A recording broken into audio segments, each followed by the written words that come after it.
उन्होंने जब मुझे कहा कि आपसे एक मैं वचन मांगता हूँ कि आप ये जो चलता फिरता कब्रिस्तान बना रखा है, आप इसलिए नहीं आए हो, तो आप ये जो पक्षी जानवर मार के खाते हो इनको छोड़ दो।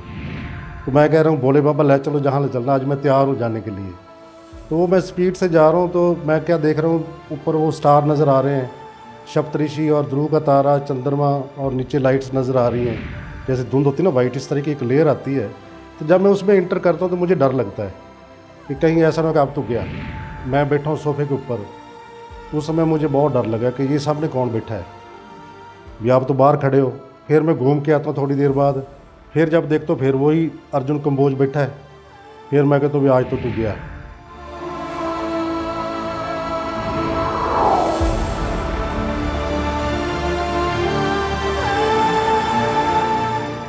पीएमसी हिंदी के सभी दर्शकों को अरुणा सहगल का नमस्कार। आप सबका आज इसमें स्वागत है। आज हम एक आत्मा की यात्रा में एक senior pyramid master Arjun Kamboj ji, जो चंडीगढ़ से हैं, उनके बारे में, उनकी जीवन यात्रा के बारे में सुनेंगे। नमस्कार अर्जुन कंबोज जी, आपका स्वागत है इस सत्र में।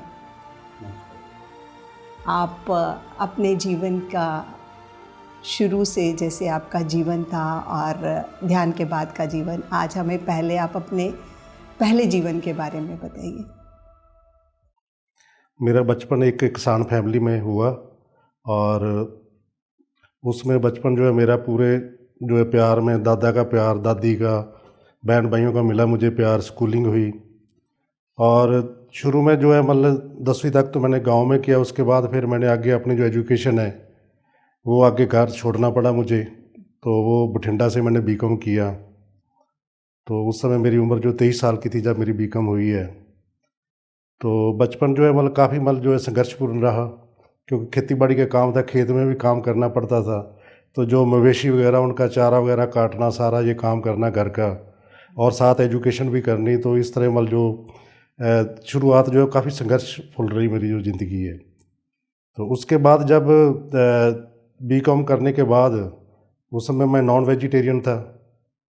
तो बीकॉम करने के बाद जब मैं फाइनल के पेपर देकर अपने घर आया, तो गुड़गांव वाले गुरुजी हैं, उनके एक शिष्य थे श्री ओम प्रकाश शर्मा जी, वो हमारे घर आए। तो उन्होंने जब मुझे कहा कि आपसे एक मैं वचन मांगता हूँ कि आप ये जो चलता फिरता कब्रिस्तान बना रखा है, आप इसलिए नहीं आए हो, तो आप ये जो पक्षी जानवर मार के खाते हो इनको छोड़ दो। तो जब उन्होंने कहा कि आपका ये कब्रिस्तान चलता फिरता है, तो ये आप बंद कर दो, आप इस काम लिए नहीं आए हो। तो उस समय मेरे अंदर ना एक ऐसी मतलब जैसे रोशनी कह लो, या मतलब ऐसे एक शक्ति आई कि मैंने उसी समय उनको वचन दे दिया कि आज के बाद मैं ये जो है पक्षी जानवर मार के नहीं खाऊंगा।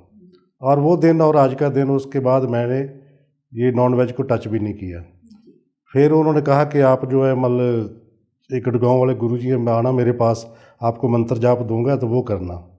फिर 1983 से लेकर तकरीबन मैंने 2000 तक मतलब 2007-8 तक जो है मंत्र जाप किए हैं। तो काफ़ी मंत्र उसमें महामृत्युंजय का, महागुरु का, गायत्री मंत्र, महागायत्री मंत्र, ये सारे किए मैंने। और उन गुरुजी से मैंने सीखा भी बहुत कुछ है, क्योंकि वो भी जो गुरुजी थे मतलब उनको कोई लालच नहीं था पैसे का, और सभी दीन दुनिया के जो है मतलब उनकी वो सेवा करते थे। तो एक सबसे बड़ी जो बात है कि वो पैसे को बिल्कुल जो है किसी से नहीं लेते थे।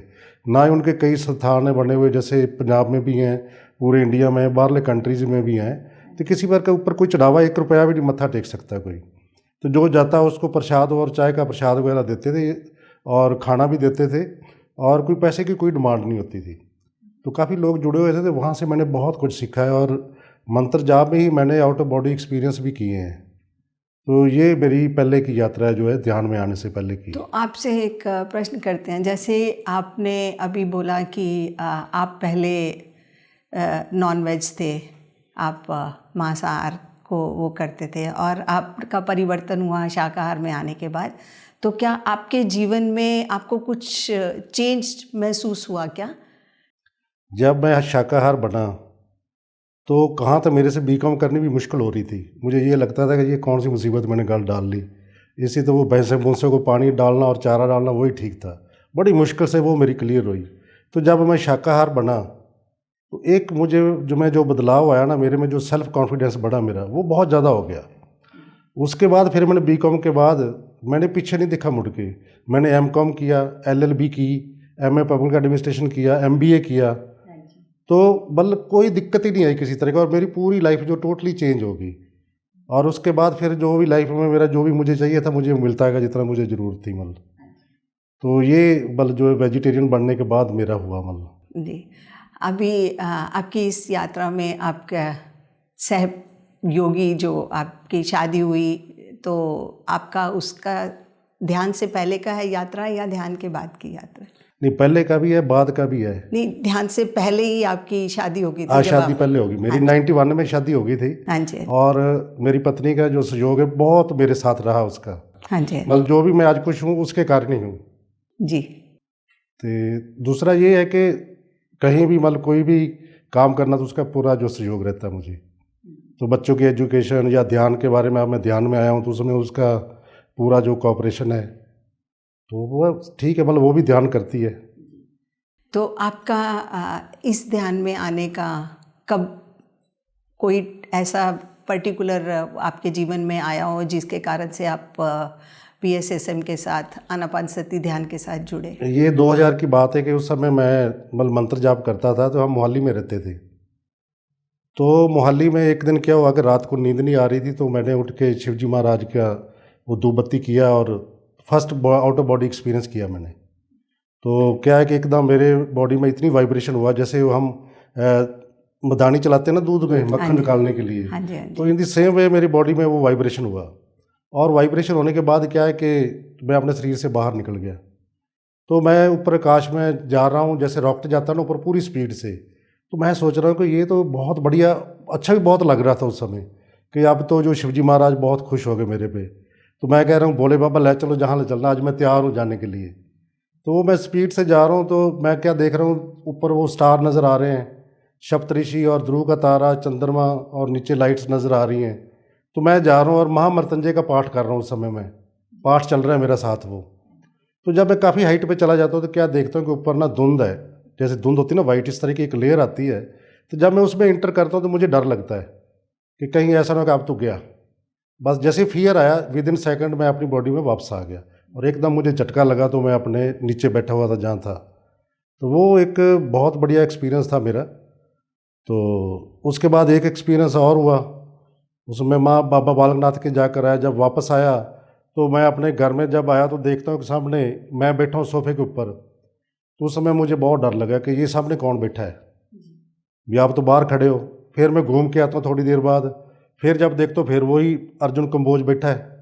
फिर मैं कहता हूँ आज तो तू गया। लोग कहते भी जब आदमी शरीर छोड़ देता है ना तो वो अपने शरीर को आत्मा देखती थी, अब तो तू आत्मा है अपने शरीर को देख रहा है। तो उस दिन मुझे बहुत डर लगा। जब मैं अपनी बॉडी में वापस आया थोड़े टाइम बाद, तो मेरा पूरा पसीना आया हुआ था। तो मैंने अपनी घरवाली को बताया कि भाई आज मेरे साथ ऐसा हुआ है। वो कहने लगी कि ये पंगे लेने छोड़ दे, नहीं तो ऊपर घूमता रहेगा, नीचे उठा के फूंक देंगे, फिर लेता रही ऊपर नज़ारे। तो ये नहीं करने, अगर करेगा तो मैं अपने घर वालों को बताऊँगी। उसके बाद फिर जब भी मुझे वो वाइब्रेशन मेरी बॉडी में होनी तो मैंने आंखें खोलनी नहीं, ये पंगा नहीं लेना मैंने। तो उसके बाद फिर क्या हुआ कि मैंने ये सारे टीवी चैनल देखे, कोई मुझे बताया कि इसके आगे क्या करना है। तो मुझे कोई जवाब नहीं मिल रहा है। ये सुधांशु जी महाराज, बापू आसाराम, मुरारी बापू, इनके मैं टीवी वगैरह बहुत देखता था, शायद कुछ बताएं कि ऐसे ऐसे अनुभव होते हैं, उसके बाद ये होता है। तो कोई जवाब नहीं मिला। फिर मैंने एक दो बार मन बनाया कि जो हमारे गुरुजी हैं, वो वैसे 91 में उन्होंने शरीर छोड़ दिया था, तो ये बात है 2000 की। तो मैंने सोचा भी अब गुरुजी तो है नहीं, तो जो पीछे चेले हैं उनसे बात करूंगा तो वो कहेंगे या तो ये पागल हो गया या होने वाला है, डरता है उनके पास भी ना जाऊं। फिर मैंने धीरे धीरे ना शिवजी महाराज जी से बल वार्तालाप शुरू किया कि बाबा लोग तेरे को बोला कहते हैं भी तू बोला है, सभी का ख्याल रखता है, अब मेरी ये प्रॉब्लम है, इसका हल बता, आगे क्या करूं। तो वो कहाँ बोला भला कहाँ है, कुछ नहीं जवाब आ रहा है। फिर मैंने उसको धीरे धीरे ना उसको कोसना भी, तू बोला नहीं, तू तो खचरा है, तू जवाब तो कोई देता नहीं है, अब क्या करूं, कहाँ जाऊं मैं। 6 महीने लगातार मैं इसी तरह ना मतलब सुबह शाम चलता रहा। तो फिर उसके बाद क्या हुआ कि एक दिन मैं अपने ऑफिस में बैठा हूँ तो एक जैन साहब वहाँ, भूपिंदर जैन जी, एक शंपा मैडम है, पहले यहाँ चंडीगढ़ में थी, आजकल बम्बे है वो मेरे ऑफिस में आए थे। वो जब शंपा मेरे कमरे में इंटर की तो वो कहने लगी कि आपको तो मैंने एस्टर ट्रैवल करते हुए देखा है। जी। तो मैंने कभी नाम ही नहीं सुना भी एस्टर ट्रैवल क्या होता है। तो मैंने सोचा इनको कोई काम है मेरे साथ, तो इसलिए ये कह रहे हैं कुछ। तो मैं कहा मैडम आप काम बताओ क्या है। तो जैन साहब कहने लगे कि ये एक बहुत सीनियर पिरामिड मास्टर हैं और ये ध्यान कराते हैं, तो आपके पास ये लड़के लड़कियां ट्रेनिंग लेने आते हैं, तो ये इनको 100-150 जो है ना एक दिन आप बच्चे इकट्ठे कर दें, ये ध्यान कराएंगे उनको। जी। तो मैंने उनको पहला सवाल किया भी ये कोई धार्मिक चीज़ तो नहीं है, कहीं ऐसा ना हो कि मेरा गवर्नमेंट का ऑफिस है कल को मेरे ऊपर कोई एक्शन हो जाए। तो वो कहने लगे नहीं इसमें ऐसा कुछ नहीं है, तो ये सिर्फ इन्होंने 1 घंटा क्लास लेनी है तो वो आप बच्चे इकट्ठे कर देना। तो मैं उस शंपा जी को बोलने लगा कि ऐसे करो, पहले आप मुझे बताओ ये ध्यान कैसे करते हैं, क्या चीज़ है। उन्होंने फिर मुझे ये आनापाना सती के बारे में बताया। तो जब वो कहने लगी कि 7 तरह के इससे अनुभव होते हैं, जब वो अनुभव बताने लगी ना मुझे, तो वो अनुभव तो मैंने सारे किए हुए थे कि आपका शरीर हल्का हो जाता है, आपको ऐसा लगता है जैसे वेटलेस बॉडी है, और आपका जो है मतलब ऐसा लगता है जैसे आप घूम रहे हैं, कलर नज़र आते थे। ये तो मैं पहले कर चुका था। जब उसने बताया ना कि आप आउट ऑफ बॉडी भी एक्सपीरियंस करते हैं, तो उस समय मुझे लगा कि ये शायद शिवजी महाराज जी ने किसी सही आदमी को भेजा है। मेरा और इंटरेस्ट बढ़ गया। तो उन्होंने ऐसे बताया कि आप शरीर से बाहर जाते हैं फिर वापस आ जाते हैं। तो फिर मैंने उनको कहा कि मैंने ये जो एक्सपीरियंस ये किए हुए थे मैंने बताए।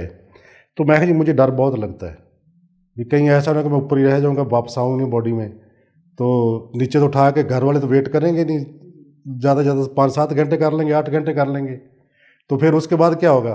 तो वो कहने लगी नहीं कि जब भी आप ऐसे आउट ऑफ बॉडी एक्सपीरियंस करते हैं ना, तो आपको शरीर को कोई थोड़ा सा भी टच करेगा तो आप विद इन सेकंड वापस आ जाएंगे। तो दूसरा उन्होंने एक चीज़ और बताई कि जब आप ध्यान करते हैं, जब आप ऐसा एक्सपीरियंस करते हैं, तो कुछ इनविजिबल मास्टर जो 24 आवर ब्रह्मांड में रहते हैं ऊपर, तो वो हमें ऊर्जा भी देते हैं, हमारी रक्षा भी करते हैं। तो ये सारा उन्होंने बताया। तो फिर कहने लगी कि आप ये जो एक्सपीरियंस है ना आपने कल अपने स्टूडेंट के साथ शेयर करने हैं। तो मैं कहा मैडम ये काम मैं नहीं कर सकता, सॉरी, आपने ध्यान कराना कराओ, नहीं कराना ना कराओ। तो मेरे स्टूडेंट क्या कहे कि हमारा डायरेक्टर पागल हो गया, ये ऐसी ऐसी बातें करता है, ये हवा में उड़ता हूँ, ये करता हूँ।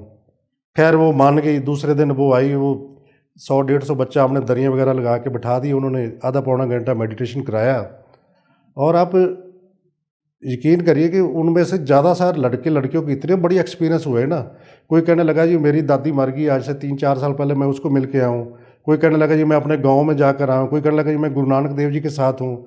कोई कहने लगा मैं कृष्ण जी के साथ डांस कर रहा हूँ। तो वो देख के ना मुझे एकदम लगा, मैं हाँ यार ये 45 मिनट में इतना कुछ इन्होंने कर लिया है, तो भी तेरे एक्सपीरियंस तो धरे के धरे रह गए भाई। तो वो फर्स्ट टाइम था जब मैंने ना उनको वो सारा अपना वो जो एक्सपीरियंस बताए, वो मेरा फर्स्ट टाइम था। तो उसके बाद फिर ये यात्रा के चलती गई। अभी आपसे हम पूछते हैं, जैसे आप पहले मंत्र जाप करते थे, तो मंत्र जाप करने के बाद आपकी टर्निंग आनापानसती पे आ गई, तो आपको क्या लगता है कि मंत्र जाप के कंटिन्यूटी आपका एकदम चेंज आया, तो आपको कैसा फीलिंग आई आप? ये भी एक बहुत बढ़िया इंटरेस्टिंग चीज़ है क्योंकि मेरे सारे प्रैक्टिकल एक्सपीरियंस है। हाँ जी, हाँ जी। तो मैंने जब शंपा जी को बोला ना, मैं मैडम मैं जो है ना मेरे को डर बहुत लगता है, तो वो मुझे कहने लगी कि आपको ना ये मंत्र जाप छोड़ने होंगे, आप सिर्फ श्वासों के ऊपर ध्यान दो। मुझे बहुत अजीब लगा, सच बताऊं आपको, हाँ जी, हाँ जी। कि जिस आदमी ने 25-26 साल 27 साल मंत्र जाप किए हों और एक पूरी श्रद्धा के साथ सारा कुछ किया हो, तो उसको कोई एकदम कह दे कि आप मंत्र जाप छोड़ दो, तो वो कैसे महसूस करेगा। हाँ जी, हाँ जी। तो मैं सभी मास्टर को ये बताना चाहता हूँ कि अजीब तो लगता है पर सच्चाई है ये। हाँ जी। तो मुझे जब मैंने ये मंत्र जाप छोड़ा ना, तो मैंने क्या करना, ध्यान पे बैठना ना, तो मैंने श्वासों के ऊपर ध्यान देना है कि श्वास जा रहा है आ रहा है, और साथ मंत्र चल पड़ते थे, ओम होंग ओम योंग सोंग ब्रवंग यजामयी सुगंधिंग पुष्टिंग। मैं कहना भी यार ये तो मंत्र चल पड़ा है, आपने श्वासों के साथ जाना है। फिर मैंने वो मंत्र से हटना, श्वासों के साथ आना, श्वासों के साथ जाना, तो उधर कोई और मंत्र चल पड़ना। तो बीच में मैं वो बहुत पजल हो गया। मैं कहा यार ये तो जो है ना तो उधर का रहा ना इधर का रहा, ना तो मंत्र जाप हो रहा है ना तेरा ये श्वास वाला काम हो रहा है, तो ये कौन सी नई चीज़ आपने गले डाल ली। तो बीच में ये भी मन करे कि नहीं छोड़ दे यार, वो मंत्र ही ठीक है। फिर मैंने कहा भी उसने 40 दिन बोला मुझे, तो भी एटलीस्ट 40 दिन तो मुझे कोशिश करनी चाहिए। तो विद इन 30 डेज जो है ना, वो जो है ना मेरे जो मंत्र है वो साइलेंट होने शुरू हो गए। तो 40 दिन के बाद मतलब तकरीबन वो साइलेंट हो गए। तो उससे क्या फ़ायदा हुआ कि जो मुझे एक 1.5-2 घंटा मंत्रा चैटिंग करके जो मुझे एनर्जी मिलती थी वो 5-10 मिनट में आने लगी मेरे में। जी। तो मैं कहा यार ये तो शॉर्टकट बहुत बढ़िया मेथड है, ना कोई वो धूप बत्ती, ना मुंह धोना, ना कुछ करना, अपना बैठ जाना पलाथी मार के, कोई अरेंजमेंट करने की जरूरत नहीं, श्वास ही वो तो 24 आवर्स हैं। हाँ। तो उन्होंने ये भी कहा कि जब आप सफ़र करते हो तभी भी कर सकते हो, कहीं भी कर सकते हो, आप वर्क प्लेस पे भी कर सकते हो, तो ये तो बहुत बढ़िया है। तो उसके बाद फिर वो जो मंत्र मेरे वो साइलेंट हो गए और मेरा वो जो है दूसरा काम चल पड़ा। तो ये मतलब, और उसमें 35-40 दिन का हिसाब किताब है, ज़्यादा लंबा काम नहीं है। बाकी 6 महीने पूरे लगे मुझे वो पूरी तरह जो साइलेंट करने में। इसके साथ हम अपने दर्शकों, आपके माध्यम से दर्शकों को भी बताना चाहेंगे कि आपका क्या एक्सपीरियंस रहा, कि जैसे आपने एक गुरु धारण किए हुए थे, आपने गुरु मंत्र जिनसे भी दीक्षा ली थी, क्योंकि जो धारणा बनी हुई है कि एक बार ये गुरु हमने धारण कर लिए और उसके बाद आजीवन जब तक हमारे आए तो वही हमारे गुरु रहने चाहिए, तो आपका इसके बारे में क्या वो है? इसमें ऐसा है, देखो जो गुरु कोई भी है वो सारे उनको इज्जत देनी चाहिए, रिस्पेक्ट करनी चाहिए, क्योंकि हमारे माँ बाप हैं, माँ बाप ने हमें पाला पोसा, सबसे पहला गुरु तो आपका माँ बाप है ना। तो एक स्टेप तक वो हमारी मदद करते हैं, उसके बाद आपको वो गुरु, उनकी रिस्पेक्ट है, उसके बाद आपके दूसरे अड़ोसी पड़ोसी स्कूलिंग जो टीचर वो आते हैं, फिर आपके कलीग आते हैं, बॉस आते हैं, फिर जैसे हम पिरामिड मास्टर एक दूसरे को मिलते हैं वो आते हैं। तो इट डज नॉट मीन्स कि हम जो पिछले उनको छोड़ दिया है, उनका रिगार्ड उतना ही है, उतना करना चाहिए, क्योंकि उनका हमारी लाइफ में बहुत बड़ा योगदान, एक स्टेप है। जैसे हम फर्स्ट से सेकंड जाते हैं, सेकंड से थर्ड जाते हैं, तो जब आप वो ग्रेजुएशन में आ गए तो आपको कोई बोले कि पहली क्लास में जाके बैठ जाओ, तो आप नहीं बैठोगे, ठीक है ना। पर वो जो रिस्पेक्ट है गुरु की वो उतनी है। अभी मेरे वो टीचर जो मिलते हैं मुझे, जिन्होंने मैं पहली दूसरी तीसरी क्लास, कभी अभी जिंदा हैं, कभी तो चंडीगढ़ में भी 1-2 रहते हैं, तो जब वो मुझे मिलते हैं मैं उनके पाँव छूता हूँ, उनको पूरी रिस्पेक्ट देता हूँ कि आपका मेरी लाइफ में बहुत बड़ी कंट्रीब्यूशन है, आपने बहुत बड़ा योगदान दिया है। माँ बाप उनकी रिस्पेक्ट करता हूँ, जो हमारे पितर गुरु हैं उनकी रिस्पेक्ट करता हूँ, जो मेरे ये गढ़गांव वाले गुरु जी, उनके आज भी मेरे मन में बहुत बड़ा रिगार्ड, बहुत बड़ी इज्जत है, क्योंकि उन्होंने बहुत कुछ मुझे दिया है। उन्होंने दिया तभी तो मैं यहाँ तक पहुँचा हूँ। तो यहाँ पहुँच के तो मैं जाना हूँ अपने आप को, मैं कौन हूँ, कहाँ से आया हूँ, और मेरा आने का इस धरती पर क्या पर्पज़ है, वो जान चुका हूँ मैं। तो वो उन्हीं के कारण ही, वो स्टेप के कारण ही तो जाना है मैंने जी। तो इसका मतलब तो अपने किसी गुरु का भी जो है उनको छोड़ना नहीं, गुरु को पूरी इज्जत देना है जी।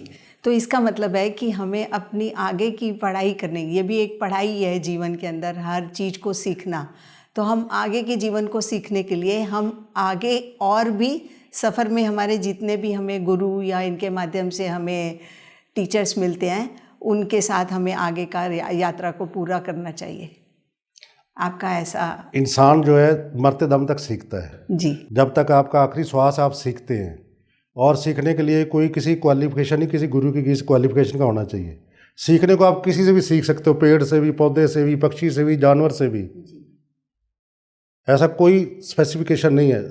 सभी भगवान है, सभी गुरु हैं, जहाँ से भी आपको कोई अच्छी चीज़ मिलती है उसको पकड़ लो। आप जब आप जान के सब कुछ, ये सब कुछ जो है हम ही इसमें है और यही हम में है, तो जहाँ भी कुछ लर्न करने को मिलता है आप ले लो। और ये मरते दम तक आदमी सीखता है। जब आप ये सोच लेते हो ना कि भाई अब तो मैं सब कुछ सीख लिया, अभी अब कुछ नहीं चाहिए, तो समझो कि आपका वहाँ डेथ है जी। आखिरी श्वास तक सीखना है। और किसी से भी सीखो, कुत्ता बिल्ली जो भी आता है सब सिखाने के लिए ये सब हमारे मददगार हैं जी। सबसे हमने सीखना है। हमारे जितने सीनियर पिरामिड मास्टर हैं उनसे सीखिए, अपने जितनी ये नेचर के जितने भी किंगडम, उनके जितने भी जीव जंतु कीड़े मकोड़े, उनसे सीखिए। सब हमारे नॉलेज देने के लिए तैयार बैठे हैं, हमें ज्ञान लेना चाहिए। और ज्ञान हमें उतना मिलेगा जितनी हमारी कैपेसिटी है। अगर हम ज्ञान लेने के लिए तैयार ही नहीं है तो ज्ञान कैसे मिलेगा? अगर आपने दूध लेना 5 लीटर, बर्तन आपके पास 2 लीटर का है, तो 5 लीटर कैसे डाल लोगे उसमें? जी। तो इसलिए पूरे खुले मन से, खुले दिल से ना तैयार होना चाहिए, मैंने कुछ सीखना है। जैसे अब करताल में हम आए हैं तो यहाँ को बहुत कुछ सीख के जाना हमने, और बहुत कुछ मिलेगा हमें। तो इस भावना से आए हैं तो हम लेकर जाएंगे, यहाँ से पूरे साल की एनर्जी लेके जाएंगे जी। तो सीखता आदमी पूरी ज़िंदगी है। और गुरु मौके पे अपने आप, जैसे आप तैयार होते जिस तरह की आपको ज्ञान चाहिए उसी तरह का गुरु आपके सामने आ जाता है, आपको मिल जाता है। जी।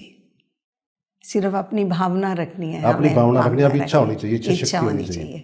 पत्री सर कहते हैं ना कि किसी चीज़ को पाना, तो सबसे पहले तो आपकी इच्छा शक्ति होनी चाहिए, फिर दूसरा आर्ट आना चाहिए, फिर तीसरा उसको प्रैक्टिकल करना चाहिए। ये 3 चीज़ें होनी ज़रूरी हैं। जी हम ज्ञान ले ही जाएं, उसको अपने ऊपर लागू ना करें, फिर उसका भी कोई फ़ायदा नहीं ना। जी। तो अभी आपकी इस यात्रा में अब आपका परिवार, बच्चे, ये सब है, उस समय का हमें थोड़ा सा आप अपना अनुभव बताएं कि परिवार के जन जब आप इस रास्ते पे चलना शुरू हो गए तो उनका क्या सहयोग था या उन्होंने उसको कैसे एक्सेप्ट किया? नहीं, मैंने बताया ना कि इस यात्रा में सबसे पहले तो मेरी पत्नी का सहयोग है ही है, और मेरी दोनों बेटियां वो भी मेडिटेशन करती हैं। इसके अलावा और किसी की हमें गारंटी नहीं रिश्तेदार की। वो सारे कहते भी अच्छा ठीक है, पर वो कोई करता नहीं करता उससे कुछ नहीं है। वो करते भी हैं, कुछ करते भी हैं, कुछ नहीं भी करते, अपने अपने उनके लॉजिक हैं। बाकी ये है कि जहाँ तक मेरी 2 बेटियाँ, मेरी पत्नी है, हम तीनों इस इम्पोर्टेंस को समझते हैं, और बेटियाँ भी समझती हैं। वो जितना करती हैं उनको मिल भी जाता है, वो भी अपना ध्यान भी करती है, पिछले जन्म देख भी चुकी हैं वो भी, और उनको सारा पता है ABC क्या है। तो जो मेरी मिसेज वो तो मेरे साथ है ही है, मेरे पूरा सहयोग करती है वो, तो वो भी ध्यान कर रही है, और बहुत अच्छा है। मतलब कोई ऐसी किसी चीज़ की हमें कभी कोई पटकन नहीं लगी, कोई किसी चीज़ की कमी महसूस नहीं हुई। दूसरों के सामने हम ऐसे लगते हैं जैसे करोड़पति अरबपति हैं, चाहे हमारे पास कुछ है या नहीं है, वो अलग, दैट इज सेपरेट इशू। पर नहीं, कोई हमारा आज तक काम नहीं रुका। हमें पता नहीं कि हमारा काम हो कैसे रहे हैं। जो भी कोई लाइफ में कोई चीज़ चैलेंज आया या कोई भी चीज़ आई है, वो अपने आप ही ख़त्म होगी, पता ही नहीं चला। मतलब तो बढ़िया चल रहा है। तो आप हमारे दर्शकों को कुछ और अपने अनुभव या इसके बारे में कुछ बताना चाहेंगे? अनुभव ऐसा है कि ये ध्यान में आने के बाद कई गैलेक्सियाँ मैंने देख ली। कोई ग्रह नहीं छोड़ा, कोई नक्षत्र नहीं छोड़ा, सब विजिट कर चुके हैं एस्ट्रल ट्रैवल में, और पूरा अनुभव किया, ज्ञान भी लिया है, और अपने स्पिरिट गाइड को भी मिला हूँ मैं इसमें। स्पिरिट गाइड से सारी बातचीत, जन्म से लेकर मरण तक क्या क्या वो सारी चीज़ है। तो रोज़ नए नए अनुभव कर रहा हूँ इसमें। तो आप कुछ स्पिरिट गाइड्स के बारे में हल्का सा बताएंगे हमारे दर्शकों को? जो स्पिरिट गाइड है ये हमारे सभी के साथ, पहले हमारे जब हम घरों में, आपको पता होगा कि कहते हैं कि आपके हर एक आदमी के साथ 2 गुप्तचर रहते हैं। गुप्तचर जो कि गुप्त रहते हैं, वो आपके अच्छे और माड़े कर्म लिखते हैं, और जब आदमी शरीर छोड़ता है तो वो धर्मराज के पास लेकर जाते हैं, वहाँ सारा हिसाब किताब कराते हैं। एक्चुअली क्या है कि वो गुप्तचर जो है वही हमारे स्पिरिट गाइड है।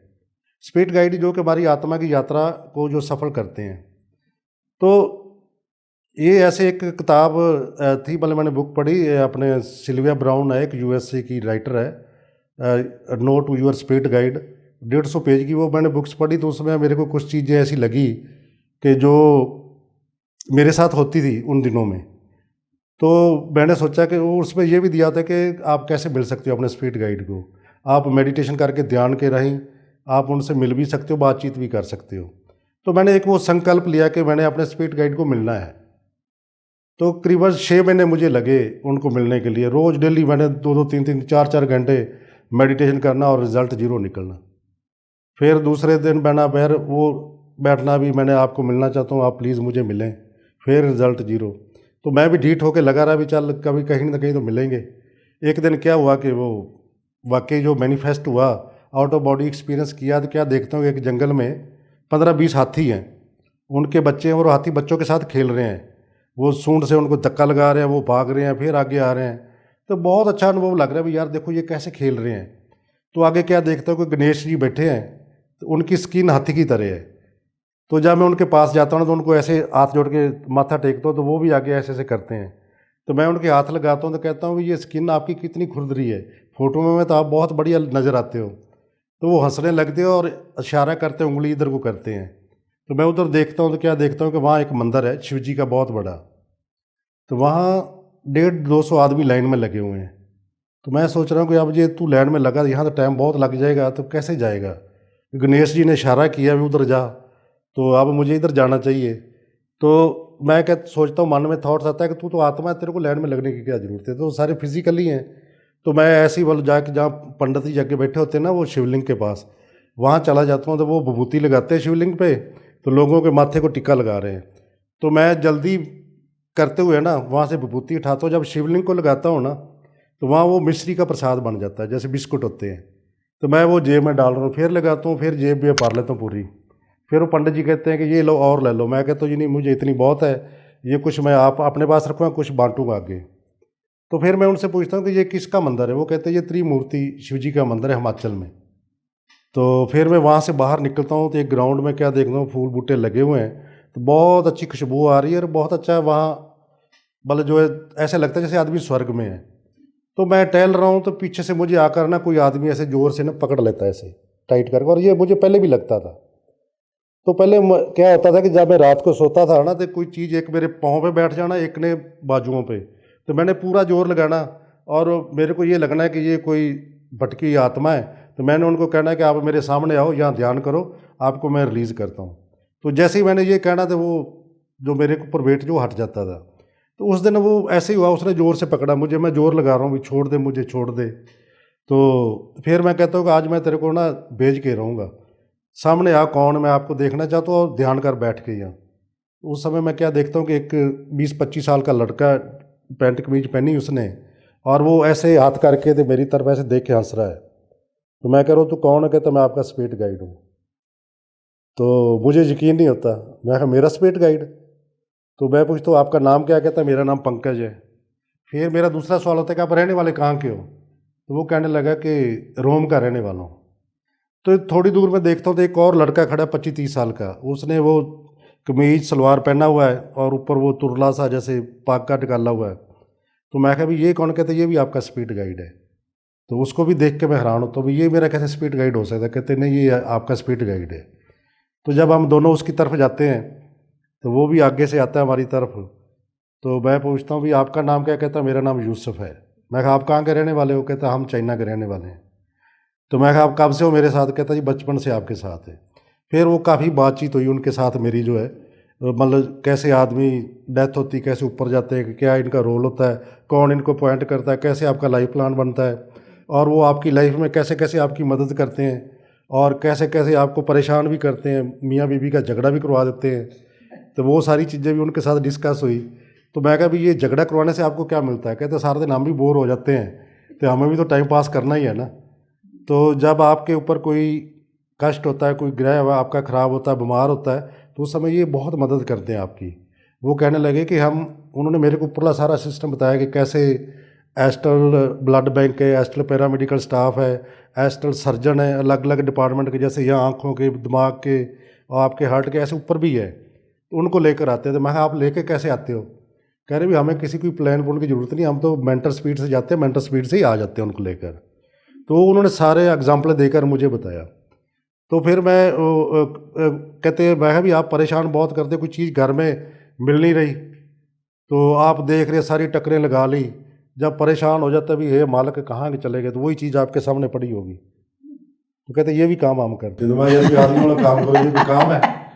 तो वो कह रहे आपको अलर्ट करने के लिए, आपको अवेयर करने के लिए, तो ये सारी चीज़ें हम करते हैं जी। तो मेरा यही कहना है कि हम अकेले नहीं हैं, हमारे सबके साथ अपने स्पिरिट गाइड हैं, किसी के साथ 2 भी हैं, 4 भी हैं जी। और हम जब भी कोई लाइफ में कोई प्रॉब्लम आए तो इनकी मदद मांगनी चाहिए, और दे ऑलरेडी हेल्प अस, तैयार रहते हैं ये, तार बार तैयार रहते हैं ये। कभी भी आप इनको याद करो, वैसे तो ये 24 आवर हमारे साथ हैं जी। और अगर आप इनको रिक्वेस्ट करते हो ना तो उसको क्विकली करते हैं। तो वो मुझे उनकी एक शिकायत थी, कहते भी हमारे से तो कोई पूछता ही नहीं है। मैं कहा पूछेगा कौन? आपका पता ही नहीं है किसी को? ये तो मेरे को 6 महीने हो गए ये लगे हुए आपके पीछे थे, आज आप नज़र आए हो। कह रहे हम तो रोज़ होते हैं आपके साथ। मैं कहा मुझे क्या पता, आप तो रोज़ मेरे ऊपर चढ़ जाते हो रात को। तो कहते मुक्के आप भी बड़े ज़ोर से मारते हो, कहते तो मैंने पीटना उनको मतलब ऐसे। तो ये सारी बातचीत होती रही उनके साथ। फिर एक लास्ट में ना एक पेंटर बैठा था, वो पेंटिंग बना रहा था। तो मैंने उनको बोला कि आप ऐसे करो, ये 2 मेरे स्पिरिट गाइड इनकी ना पेंटिंग बना दो। उस पेंटर ने विद इन सेकंड ना ऐसे ब्रश करके, जैसे वो एस्ट्रली करते हैं, वो जो यूसुफ था उसका तुरला निकाल दिया, बढ़िया उसका वो सारा कमीज जो सलवार कुर्ता बना दिया, वो पग बना दी, और दूसरी के वो जीन वगैरह। तो मैं कहा ये मुझे दे दो। तो हंसने लगे, कहते आप ये ले जा नहीं सकते। मैं क्यों? कह रहे आप किसी और दुनिया में, हम ये उठा के ले जा नहीं सकते आप। तो मैं कहा यार एक पासे तो आप कह रहे हो हमें कोई पूछता नहीं, मैं तो ये सोच रहा था कि ये आपकी जो सीनरी अपने ड्राइंग रूम में लगाऊंगा और जो भी आएगा मैं बोलूँगा देखो ये मेरे स्पिरिट गाइड हैं, तो ये आपकी भी मशहूरी करूँगा, बाकी दूसरों के स्पिरिट गाइड की भी मशहूरी करूँगा। तो वो कहने लगे नहीं ये पॉसिबल नहीं है, आप नहीं ले जा सकते। मैं कहा फिर एक कृपा और करो मेरे पे। कहते बताओ। मैं भी जितनी भी बातचीत हुई है ना, ये सारी मुझे याद रहनी चाहिए। ये ना हो कि यहाँ से मैं जाऊँ तो वो सारा ब्लैंक हो जाए। वो कहने लगे नहीं याद रहेगा, और वाकई वो सारा कुछ मुझे याद रहा, तभी तो मैं बता पा रहा हूँ आज ये सारा कुछ। तो इसलिए आप भी अपने स्पिरिट गाइड को मिल सकते हैं, प्रोवाइडेड का आपको उतनी एनर्जी चाहिए, उतनी ऊर्जा चाहिए, उतनी मेहनत करनी पड़ेगी। हो सकता है एक दिन में आ जाए, हो सकता है आपको 6 महीने लगे, हो सकता है साल लगे, पर आप महसूस करते हैं उनको 24 आवर। कभी भी आप देखेंगे कि वो निकल रहे हैं आपके आसपास में से, तो आपको गाइड भी करते हैं वो। ध्यान में आते हैं और उसका हमें क्या फ़ायदा हो सकता है, और कभी कभी यहाँ अपने जीवन में हम किस तरीके से ये लाभकारी भी हो सकता है, और कभी कभी हम बहुत एक्सेस में चले जाते हैं और अपनी ईगो को समझ नहीं पाते। तो अपने हमारे दर्शकों को आप बताएंगे कि हमें इसका क्या फ़ायदा है और क्या नुकसान है, हमें क्या क्या प्रिकॉशंस लेने चाहिए और क्या क्या हमें समझना चाहिए। सबसे पहले तो ये है कि ध्यान का नुकसान तो है ही नहीं, फ़ायदे ही फ़ायदे हैं। नुकसान वाली इसमें कोई बात नहीं। ना तो आपने किसी से उधार लेना है, ना किसी से कुछ खरीदना है, ना किसी से कोई पैसा लेकर कोई चीज़ लेनी है। यहाँ पैसे का तो मसला है ही नहीं। गड़बड़ वहाँ होती है जहाँ पैसे का मसला होता है। ये सारा फ्री का सौदा है जी। तो इसमें नुकसान वाली कोई बात नहीं है। बाकी ये है कि इसमें जो ध्यान है, जो भी आपको ज्ञान मिलता है, जो भी आप ध्यान के अनुभव होते हैं उनको शेयर करें, इसको आगे बांटें। और जैसे जैसे आप ध्यान करेंगे, दूसरों को ध्यान के बारे में बताएंगे, शाकाहार के बारे में बताएंगे, नेचर के बारे में आप गाइड करेंगे, उतना ही आपको ऊर्जा भी ज़्यादा मिलेगी और आपका सेल्फ कॉन्फिडेंस बढ़ेगा। सबसे पहले तो आपका जो तन है ना, वो तंदुरुस्त होगा, उसके बाद मन की शांति मिलेगी। तो जब आपको मन को शांति मिल गई तो उससे बड़ा कोई दुनिया में कोई चीज़ है नहीं। फिर उसके बाद जब आप फिजिकली फिट हो गए, आपका मन शांत हो गया, फिर आपकी स्पिरिचुअल ग्रोथ होगी। स्पिरिचुअल ग्रोथ मीन्स कि क्या है, मैं कौन हूँ, कहाँ से आया हूँ, मेरा यहाँ आने का पर्पज़ क्या है। जब वो पता लग जाएगा आपको, फिर उसके बाद आपका जो ग्राफ है वो आगे बढ़ता जाएगा। उसके लिए आपको कंटिन्यू करना है। तो एक चीज़ का और ध्यान रखना है कि इसमें कुछ चीज़ें ऐसी आती है कि ईगो नहीं आनी चाहिए। जी। पहली बात तो जब आप ये जान जाएंगे ना, मैं कौन हूँ, कहाँ से आया हूँ और मेरा आने का पर्पज़ क्या है, आपको ये लगेगा हम सभी भगवान, जैसे पत्री सर कहते हैं, तो फिर ईगो वाला मतलब ही नहीं। आप भी भगवान है, मैं भी भगवान, ईगो कहाँ रहेगी? फिर ईगो रहेगी नहीं। अब हम कहते थे हम भगवान, पर अंदरों नहीं मानते। अंदरों अभी भी वही कहता है कि वो तो गुरुद्वारे में या मंदिर में, मैं तो भगवान का, मैं तो एक पुरानी हूँ, रोजी रोटी कमाता हूँ, खाता हूँ, चल यहाँ कड़ताल में आऊँगा, 4 दिन लंगर खा के यहाँ से भी चला जाऊँगा।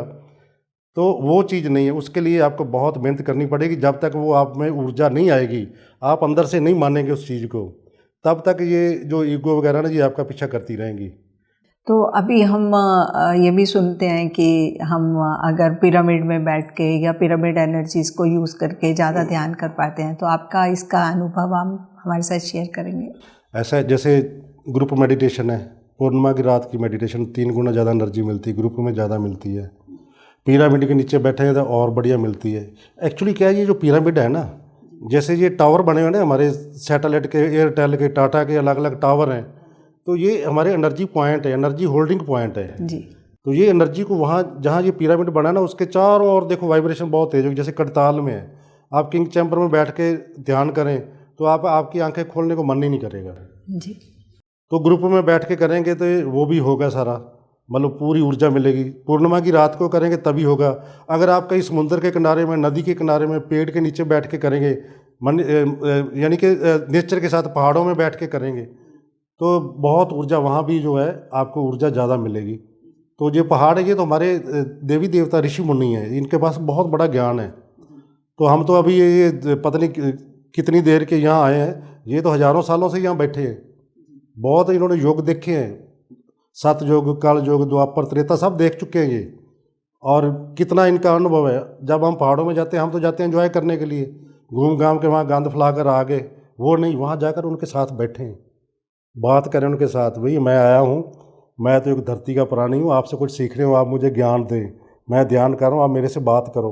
वहाँ देखो कितने वो पक्षी और सारी चीज़ें, वो पेड़ों की हवाएं, जो पत्तों की आवाज़ है, वो आपको इतना आनंद देगी, इतनी ऊर्जा देगी कि आप कहेंगे कि जैसे पता नहीं कितने पिरामिड के नीचे बैठ के मैं ध्यान कर रही हूँ। जैसे हम घर में रहते हैं ना जी। तो हमारे घर में जो चीज़ यूज़ नहीं होती उसको हम फेंकते नहीं हैं।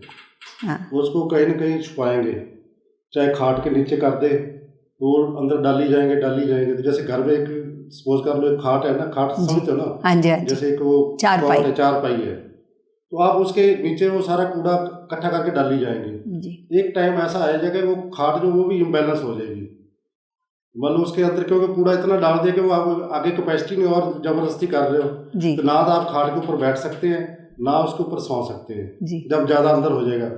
तो वही हाल हमारा इस खाट का हो रहा है जी, कि इसके अंदर इतना कूड़ा भर दिया हमने, इतना गंद भर दिया कि इसको निकालने कैसे। जी, 4 तरह की जो है ना वेस्टेज है जो हम अपनी लाइफ में ला रहे हैं, उनसे बचना चाहिए। एक तो ये है कि जो नेगेटिव थॉट्स है ना, ये 24 आवर हम इनको इकट्ठा कर रहे हैं, भी आ जा, जितनी भी आ रही आ जा। एक जो तंदुरुस्त आदमी उसको 24 घंटे में 52,000 के करीब जो थॉट्स आती हैं, उसमें हार्डली आधा % या 1% काम की होती, बाकी सब वेस्टेज है, पर हम वो सभी को कंट्रोल कर रहे हैं, सभी को रिसीव कर रहे हैं जी, तो वो सारी इकट्ठी करके ना हम अपने जीवन में जो है उनको डाल रहे हैं। जी, तो उससे क्या होता है, उससे स्ट्रेस बढ़ता है, स्ट्रेस बढ़ती तो क्या होता है, blood pressure, sugar, brain tumour, heart blockage, जितनी भी ये दुनिया भर की बीमारी ने सारी हमें लग जाती हैं। इस बैग को खाली करना है। बैग को खाली करने की कोई एक तरीका है, क्वालिटी थॉट्स लेनी है, जितनी वेस्ट है उसको साथ साथ डिलीट करना है। क्वांटिटी और क्वालिटी के ऊपर ध्यान देना है, क्वांटिटी मिनिमम और क्वालिटी नंबर 1 ये होनी चाहिए थॉट्स की। वो ऐसे होगी ध्यान करने से, जब हम ध्यान करते हैं हम कहते हैं हमारा ध्यान नहीं लग रहा, विचार बहुत ज़्यादा आ रहे हैं जी, 6 महीने हो गए जी मेरा तो ध्यान लगता है नहीं, विचार आ रहे हैं, वो विचार आ नहीं रहे, वो जा रहे हैं, उनको जाने दें। जब हम शुरू में ध्यान में बैठते थे आपने देखा होगा 5-10 मिनट में ना जो कभी नहीं भी सोचा ना वो भी चीज़ें आएंगी, कोई मौसी आ जाएगी ध्यान में, कोई ताई आ जाएगी, कोई और कोई दूर का रिश्तेदार आ जाएगा जी। तो आप गुस्सा ना करें, उनको बोलो भी आओ, जो प्लीज़ जाओ, जी आई एम वेलकम, गुस्सा ना करो, उनको वेलकम के तोड़ते चले जाओ। धीरे धीरे आप देखना 10-15 मिनट बाद एक दिन में काफ़ी सारा आपका जो खाना है ना वो खाली हो जाएगा जी। तो फिर जो पिछली जो अंदर स्टोर की है वो भी निकलेंगी धीरे धीरे। तो वो सारा जो है ना ये बैग जो है इसको फुल ना होने दें, ये सबसे बड़ी जो ब्लॉकेज हमारी है जी। दूसरा है हमारा इसमें आपका एक्शन। एक्शन क्या है कि एक्शन हम क्या लेते हैं, जब हमें कोई विचार आता है, हम कोई सोच थॉट्स लेते हैं, उसके बाद हम एक्शन भी तो लेते हैं उसके ऊपर, तो वो एक्शन हम गलत लेते हैं, जाते हैं किसी के साथ सुलह करने के लिए तो वहाँ उल्टा और मुसीबत लेकर घर आ जाते हैं। तो वो चीज़ों से बचना है कि आपने जो चीज़ एक्शन ले रहे हो, जो काम कर रहे हो, जो कर्म कर रहे हो, क्या वो ठीक है, उसमें नुकसान तो नहीं, किसी प्राणी का नुकसान तो नहीं है जी। अगर कोई पेड़ काट रहे हो तो उससे क्या कोई ऊपर पक्षी उसके ऊपर घर आलने हैं वो भी है, उनको नुकसान तो नहीं है, या किसी के साथ कोई और भी पैसे का लेन देन कर रहा है उसमें किसी का हक तो नहीं मर रहा। तो जो हमारे डेली के जो हमारे हैं ना ये एक्शन, वो अवेयरनेस में लेने हमने, कोई है ना कि जिससे किसी की कोई आत्मा को दुख पहुंचे, किसी का राइट हनन हो, किसी की आप बेइज्जती करके आ गए, किसी का कोई और नुकसान करके आ गए, तो वो तो फिर आपका आगे बढ़ गया काम। मतलब तो एक आपने क्वालिटी कंट्रोल, जो क्वालिटी थॉट्स लेनी है, मिनिमम लेनी है, और दूसरा जो आपका रोज का कर्म उसको ठीक करना है। तीसरा है अवेयरनेस। अवेयरनेस में क्या है कि जो भी काम करना है अपने अवेयरनेस में करना है। ज़्यादातर हम क्या करते हैं, हम तो नींद में, हम उठे ही नहीं, अभी सोए पड़े हैं, जाना होता हमने कड़ताल से पहुंच कहीं और जाते हैं बम्बे। जैसे कई बार शुरू में मैं मेरे घर भेजना भी चने की दाल लाया तो मैंने उठा के मूंगी की लाया नहीं उन्होंने कहना क्या लेके आया हो, तो मैं तो मूंगी की, आपको चने की बोली थी, आपको नमक बोला था वो भी नहीं लाए। होता है ना कई बार जनरली कई बार होता तो वो क्या होता है, एब्सेंट ऑफ माइंड होता है। अवेयरनेस में तो हम होते ही नहीं है। कई बार आपने देखा होगा कि लोग सैर कर रहे हैं, कल सैर करते करते बातें कर रहे हैं अपने आप में, मैं देख लूंगा कौन, ऐसे कर रहे हैं, तो वो क्या है, अवेयरनेस नहीं है कि हम जो काम कर रहे हैं, हम तो बेहोशी में जिंदगी जी रहे हैं, होश तो है ही नहीं, ध्यान करेंगे तो होश आएगी। कोई भी हम काम करते हैं सुबह से लेकर शाम तक सारा बेहोशी में है, उसी कारण हम फंसे हुए हैं, उसी कारण हम दुखी हैं, उसी कारण हम जो है परेशान है। तो ये जो तीसरा बैग है ना इसको भी खाली करना है, इसको बड़ा सोच समझ के इसमें भी काम करना है। और जो फोर्थ बैग है वो है हमारा इमोशंस का। हमारे अंदर डर कुट के भरा पड़ा है जी। आगे से बिल्ली भी निकल गई ना तो बस आज तो सारा दिन खराब हो गया, कुछ नहीं होना, बिल्ली ने रास्ता काट दिया, वो बिल्ली बेचारी का क्या कसूर है, वो तो तेरे से डरती भागी आगे निकल गई है, जाने दो उसको। या और कई तरह के फियर्स हैं, आपको बुढ़ापा आ गया, पता नहीं बच्चे पूछेंगे कि नहीं पूछेंगे बुढ़ापे में, कोई इलाज मेरा कराएगा कि नहीं कराएगा जी, पता नहीं कोई दवाई भी कोई मिलेगी कि नहीं मिलेगी, कहीं हार्ट अटैक ना हो जाए जी, फालतू के जो चीज़ होनी ही नहीं, या होएगी, जब होएगी देखी जाएगी। डर मतलब जो फियर, ये भी आदमी का सबसे बड़ा दुश्मन है जी नेगेटिव फीलिंग आई जानी ऐसी, मतलब दूसरे बारे और ही सोची जाना कुछ, जी वो आपके बारे में कुछ सोच रहे आप कुछ सोच रहे हो, किसी की चुगली निंदा करी जानी। जी तो ये जितने भी है ना आपके, जितने गिल्ट है, कोई बचपन में कोई छोटी मोटी या किसी की गलती होगी, किसी को बोला है, बार बार उसको याद करके अपने आप को टॉर्चर करते रहो, मैंने यार उसके साथ गलत किया या उसने मेरे साथ ये किया, अब मैं उसको सबक सिखाऊंगा। जी तो ये चीज़ों से बचना है। ये फालतू की जो चीज़ें हैं इनको निकाल दो बस। तो ये ध्यान से निकलेगी, उसी ऊर्जा से ही निकलेंगी आपकी लाइफ। तो जब ये 4 बैग जो है ना, ये आपकी खाट के नीचे से निकल जाएंगे ना, तो आपकी खाट भी आरामदायक हो जाएगी, आपको नींद भी बढ़िया आएगी। तो जब तक ये खाली नहीं होएंगे ना बैग, तो ये आपको परेशान करते रहेंगे। और एक उसमें और मैं बात बतानी चाहता हूँ कि लिमिटेडनेस से आप अनलिमिटेडनेस की ओर जाए। लिमिटेडनेस मीन्स आईनेस, कि मैं अकेला हूँ, मैं अकेला ही ये काम कर सकता हूँ और कोई नहीं कर सकता। स्मॉल आई, इससे पीछा छुड़ा लें। अकेले का काम नहीं, हमारा सबका काम है। जैसे पत्री साहब देखो कितना बड़ा मिशन लेके चले, उनके साथ सभी पिरामिड मास्टर कंधे से कंधा मिलाकर करें, they all are very committed. और वो मिशन देखो डे बाई डे कैसे जा रहे हैं। हमारा पीएमसी हिंदी चैनल और कितने चैनल है जो दिन रात काम कर रहे हैं, जितने यंग बच्चे ये काम कर रहे हैं, दिन रात एक काम कर रहे हैं। तो ये जो आईनेस है ना, कलेक्टिव आईनेस है। एक आईनेस है, एक कलेक्टिव आईनेस है। जब आप कलेक्टिव आईनेस में आएंगे ना, तो उस समय आपका सारा काम हो जाएगा। तो इसी तरह जब आप फैमिली में भी हैं या अपने घर में भी हैं ना, तो सभी का सहयोग लें साथ। आप अकेले हम कुछ नहीं कर सकते, सभी का सहयोग लेना चाहिए। हम सब वी ऑल आर रिस्पॉन्सिबल। तो इसी तरह जो भी हम काम करेंगे कलेक्टिवली करेंगे तो वो होगा। फिर लिमिटेडनेस के एक लिमिट तक हम सोचते हैं, लिमिटेडनेस से हमने अनलिमिटेड जाना है। जब आप अनलिमिटेड में जाएंगे तो आपका सोचने का दायरा, आपका काम करने का दायरा बहुत बड़ा हो जाएगा। जैसे एक मेढक है ना, उसको कुएं का तो पता है कि ये इतना कुआं, वो सोचता है यही स्वर्ग है, इसमें सब कुछ है। उसको ना नदी का पता ना समुद्र का पता, कहीं बाहर निकला ही नहीं है। तो इन दी सेम वे वो जो हमारा जो कुआं है ना, उसको छोड़ना है हमने। जो लिमिटेडनेस उसको छोड़ना, अनलिमिटेड जाना हमने। जब आप अनलिमिटेड जाओगे, सभी पिरामिड मास्टर को मिलेंगे। जैसे अब हम अनलिमिटेड में आए हैं किड़ताल में, सभी मास्टर मिल रहे हैं, कोई अपना एक्सपीरियंस शेयर कर रहा है, कोई अपना कर रहा है, हम अपना बता रहे हैं। तो वो एक जो ज्ञान का जो मतलब सरोवर है ना, जो समुंदर है, वो बड़ा हो रहा है। तो उसमें कोई भी आके डुबकी लगा सकता है, जो आस पास में बैठे वो भी लगा सकते हैं। वो अपनी लाइफ को जो है लिमिटेडनेस से अनलिमिटेड की ओर ले जाना है, और आईनेस से कलेक्टिव आईनेस की ओर जाना है। तो तभी हमारा जो जीवन है, जो हमारा ये काम है ना, हमारा जो जीवन है ये सक्सेस होगा, उसमें हम कामयाब हो पाएंगे। मैं भी पीएमसी हिंदी चैनल का धन्यवाद करता हूँ कि उन्होंने मुझे ये मौका दिया है। जो मेरे पास तिल पुल थे मैंने देने की पूरी कोशिश की है, और मेरा ये मानना है कि सभी मास्टर को वाकई इस चीज़ का बेनिफिट होगा अपने जीवन में, वो भी अप्लाई करेंगे। जैसे मेरा जीवन इतना आनंदमयी शांतमयी हुआ है, तो सभी का हो। मैं ये चाहता हूँ मेरे बहन भाई जितने भी हैं, सभी इन चीज़ों का फ़ायदा उठाएं और अपने जीवन में अपनाएं।